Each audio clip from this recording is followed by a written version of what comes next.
ඔය උඩ පාර ට්‍රැෆික් නේ පෙරදිනේ. ඔව්. ඒ උඩ පාර ලොකු කරන්න තමයි ප්ලෑන් එක. ඒ ප්‍රශ්නේ තියෙන්නේ මේ පාර දිගේම තියෙන්නේ පෞරාණික ගොඩනැගිලි ටික. ඔය ටිකත් එක්ක ඔව්. ටීම් එකේ ඉංජිනේරින් පැත්තෙන් අපි ඉන්නවා. ඔව්. ආර්ට් ෆැකල්ටි එකෙන් ඉන්නවා ආකිටෙක්චර් පැත්තෙන්. ඔව්. හරිද? දැන් ඔතන කතාව යනකොට අපේ පැත්තෙන් අපිට මොකක්ද හිතෙන්නේ?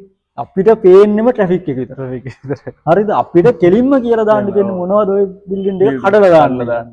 ඒක හරි. හැබැයි මේ මිනිස්සුත් එක මම කියන්න ගියේ නෑ වචන දෙකයි කතා කරේ. මට තේරුණා ඒක කියන්න ගියොත් නම් ගුටි ගන්න එනවා.